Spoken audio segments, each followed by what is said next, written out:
The billionaire's son and the poor girl's miracle. The silence in the hospital corridor was deafening as Alexander Morrison watched his 8-year-old son Tommy through the glass window of the intensive care unit. The boy lay motionless, his small body connected to a maze of tubes and wires that beeped and hummed with mechanical precision. For 3 weeks now, Tommy had been in this vegetative state, and despite Alexander's wealth and influence, despite flying in the world's most renowned specialists, no one could reach his autistic son, who had retreated so deeply into himself that even his heartbeat seemed reluctant. Alexander Morrison wasn't just wealthy, he was one of the richest men on the planet, with a business empire spanning continents. Money had always been his solution to every problem, his answer to every challenge. But now, staring at his son's pale face, he realized that all his billions couldn't buy the one thing he desperately needed: hope. If this story touches your heart, please take a moment to like, share, comment, and subscribe to Billionaire in Love.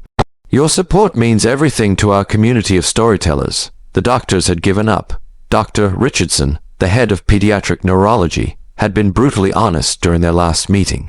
Mr. Morrison, your son's autism has created barriers that we simply cannot penetrate. Combined with the trauma from his accident, he's essentially locked himself away from the world. We've tried everything, every medication, every therapy, every cutting-edge treatment available. I'm sorry, but we believe Tommy may never wake up again. Alexander had raged, threatened, and offered obscene amounts of money to anyone who could save his son. He'd contacted specialists in Switzerland, Japan, and every major medical center across the globe. They all said the same thing: Tommy was unreachable. The boy who had always struggled to connect with the world had finally disconnected entirely. The accident had been devastating enough, a car crash that claimed the life of Tommy's mother, Sarah, and left the boy with severe brain trauma. But it was the psychological impact that proved most destructive. Tommy had witnessed everything, and in his already complex neurological world, the trauma had created an impenetrable fortress around his mind. Sarah had been the only person who truly understood Tommy. She had spent countless hours learning about autism, developing special ways to communicate with their son, creating a world where Tommy felt safe and understood. Alexander had been too busy building his empire, too focused on acquisition and expansion. He'd left the parenting to Sarah, convincing himself that providing financially was enough. Now, with Sarah gone and Tommy unreachable, Alexander faced the devastating reality of his priorities. The hospital staff had grown accustomed to seeing Alexander in the corridors. He'd taken an indefinite leave from his company, spending 18 hours a day at Tommy's bedside, talking to his unconscious son, reading him stories, playing the classical music that Sarah used to play.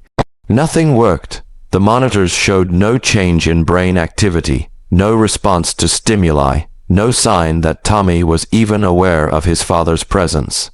It was on a particularly gray Tuesday morning when everything changed. Alexander was sitting in the hospital cafeteria, staring blankly at a cup of coffee that had long gone cold, when he noticed commotion near the pediatric ward. A security guard was chasing a small figure down the hallway, a girl who couldn't have been more than 10 years old, her clothes worn and patched, her dark hair escaping from a makeshift ponytail. "Stop right there," the guard called out, but the girl was quick and determined. She ducked into Tommy's room before anyone could catch her. Alexander rushed after them, his heart pounding with a mixture of anger and curiosity. Who would dare enter his son's room? When he reached the doorway, however, what he saw stopped him cold. The girl had somehow climbed onto Tommy's hospital bed and was sitting cross-legged beside him, her small hand resting gently on his arm. She was humming a soft, melodic tune that seemed to fill the sterile room with warmth. But more importantly, for the first time in 3 weeks, the monitors were showing changes in Tommy's vital signs. "Get away from my son," Alexander started to shout, but Dr. Richardson, who had arrived behind him, grabbed his arm. "Wait," the doctor whispered, his eyes fixed on the monitors. "Look at his brain activity." The girl continued humming, seemingly oblivious to the crowd gathering in the doorway. She began speaking to Tommy in a soft voice, her words simple but profound. "Hi, Tommy, my name is Maya. I know you're scared and hiding. I understand because I hide sometimes too, but it's okay to come out. The world isn't always scary, and you don't have to face it alone." Alexander's eyes filled with tears as he watched the monitors show increasing brain activity. Tommy's fingers twitched, the first voluntary movement he'd made since the accident. The security guard moved forward again, but Dr. Richardson held up his hand. "Let her continue. Whatever she's doing, it's working." Maya continued her gentle conversation with Tommy, describing the colors she could see outside his window, the birds singing in the courtyard, the way the sunshine made patterns on the floor. She spoke as if Tommy was responding, creating a one-sided dialogue that somehow felt complete. "I lost my daddy in an accident too," she whispered, her voice carrying a pain that seemed too heavy for such young shoulders. "I was angry and scared, and I wanted to hide forever. But hiding doesn't make the hurt go away. It just makes you lonely." Tommy's eyelids fluttered. Alexander gripped the doorframe, hardly daring to breathe. Around him, nurses and doctors watched in amazement as the boy who had been unreachable for weeks began showing signs of consciousness. "Who is she?" Alexander whispered to Dr. Richardson. "I don't know," the doctor replied, "but she's accomplished more in 5 minutes than we have in 3 weeks." Maya seemed to sense the change in Tommy. She leaned closer, her voice becoming even gentler. "It's okay, Tommy. You can wake up now. Your daddy is here, and he loves you so much. He's been waiting for you to come back." Slowly, impossibly, Tommy's eyes opened. The room erupted in quiet celebration as medical staff checked monitors and took notes, but Maya remained focused on Tommy, her small hand still resting on his arm. Tommy's eyes, though unfocused, seemed to find hers. "There you are," she whispered with a smile that could light up the darkest room. "Welcome back." Dr. Richardson was already on the phone, calling for additional tests and assessments. Alexander stood frozen, watching this impossible scene unfold. His son was awake, responsive, looking at this strange girl who had somehow reached him when no one else could. Over the next few hours, as Tommy was examined and his condition assessed, Alexander learned Maya's story. She was indeed 10 years old, living with her grandmother in a subsidized apartment across the street from the hospital. Her father had died in a construction accident 6 months earlier, leaving her and her grandmother struggling to survive on a small pension. Maya had been coming to the hospital regularly, not as a patient, but as a visitor to the children's ward. She had an uncanny ability to connect with sick children, particularly those with developmental challenges. The nurses had noticed her talent, but had been unable to officially recognize her contributions due to hospital policies and insurance regulations. "How did you know what to do with my son?" Alexander asked Maya during one of her visits. Maya shrugged, a gesture that seemed too wise for her years. "I didn't really know. I just felt sad when I saw him through the window. He looked like he was trapped, like I felt after my daddy died. Sometimes when you're trapped, you need someone to show you the way out." Tommy's recovery was gradual but steady. The girl's presence seemed to unlock something in him that medical science couldn't explain. She visited daily, bringing coloring books, simple puzzles, and most importantly, her patient understanding. She didn't expect Tommy to communicate like other children. Instead, she adapted to his unique way of processing the world. Alexander watched in amazement as his son began responding not just to Maya, but gradually to others as well. Tommy's autism hadn't disappeared. That was never going to happen, but the walls he'd built around himself were slowly coming down. The trauma created additional barriers. Dr. Richardson explained to Alexander during one of their consultations. Maya somehow understood how to work around those barriers rather than trying to break through them. She approached Tommy from a place of empathy rather than clinical intervention. It's remarkable. As weeks passed, Alexander found himself learning from Maya's approach. She taught him to communicate with Tommy through small gestures, to appreciate his son's unique perspective on the world, to find joy in tiny moments of connection that he'd previously overlooked. But Maya's grandmother was struggling. The medical bills from her husband's final illness had been overwhelming, and now she was facing eviction. Maya had mentioned it casually, without complaint, but Alexander understood the desperation behind her calm words. "My grandma says we might have to move away," Maya told Alexander one afternoon. "She's looking for cheaper places to live, maybe in another state where her sister lives." The thought of losing Maya terrified Alexander, not just because of what it might mean for Tommy's continued recovery, but because this remarkable girl had become part of their family in ways he couldn't fully explain. That evening, Alexander made a decision that would change all their lives forever. He didn't just offer to pay Maya's grandmother's bills. He created a foundation in Sarah's memory, dedicated to supporting families affected by autism and developmental challenges. Maya's grandmother became the foundation's first full-time employee, coordinating community outreach programs.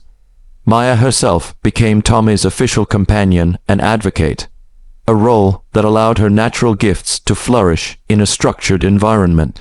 But more than the financial support, Alexander offered something that money alone couldn't provide: a family.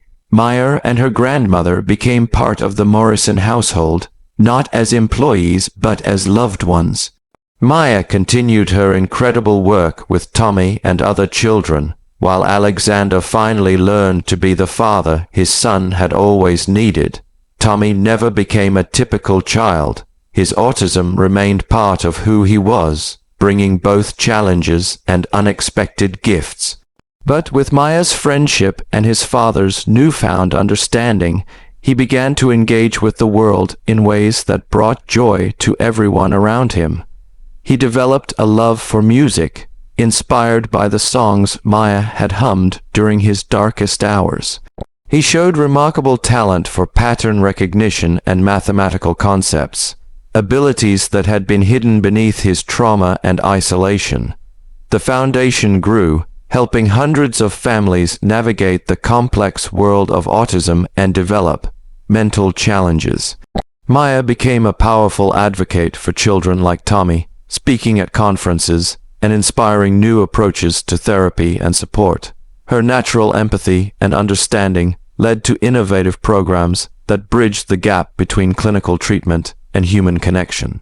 6 months after that first meeting, Alexander stood in the courtyard of the children's hospital, watching Tommy and Maya play together under the same sunshine that Maya had described during those first crucial moments of connection. Tommy was laughing, a sound Alexander had feared he might never hear again. Dr. Richardson joined him, carrying a folder full of research notes. "We're documenting Maya's methods," he said. "Her approach could revolutionize how we treat trauma-related autism. She's shown us that sometimes healing requires human connection more than medical intervention." Alexander nodded, his eyes still on the children. "She saved my son's life, but more than that, she taught me how to be his father." The challenges hadn't disappeared entirely. Tommy still had difficult days, moments when the world seemed too overwhelming for his sensitive system. Maya's grandmother sometimes struggled with the dramatic changes in their life. Alexander had to learn to balance his business responsibilities with his newfound commitment to family and the foundation's work. But these challenges felt manageable now, faced by a family united by love and understanding rather than wealth and obligation. Maya had shown them all that the most powerful healing came not from expensive treatments or cutting-edge technology, but from simple human compassion and the willingness to meet someone exactly where they are. As Alexander watched his son and Maya chase butterflies in the hospital garden, he realized that his greatest acquisition had never appeared on any financial statement. He'd gained a daughter, saved his son, and discovered the father he was meant to be. The poor girl who had climbed into his son's hospital bed had given them all something infinitely more valuable than money: hope, healing, and the understanding that love transcends every barrier. The monitors that had once shown Tommy's isolation now reflected a child engaged with life. The silence that had filled their home was replaced with laughter, music, and the beautiful chaos of a family learning to understand each other. Maya had not only woken Tommy from his coma, she had awakened all of them to the possibilities that emerge when we approach each other with patience, empathy, and unconditional love. In the end, no amount of money could have purchased what Maya freely gave. The reminder that healing happens not when we fix people, but when we accept them, support them, and show them they are not alone in their struggles. This story reminds us that sometimes the greatest miracles come from the smallest gestures of love and understanding. If this touched your heart, please like this video, share it with someone who needs hope today, comment with your own story of unexpected healing, and subscribe to Billionaire in Love for more inspiring stories that celebrate the power of human connection. Your engagement helps us reach more hearts and spread more hope. Until next time, remember that love truly can overcome any obstacle.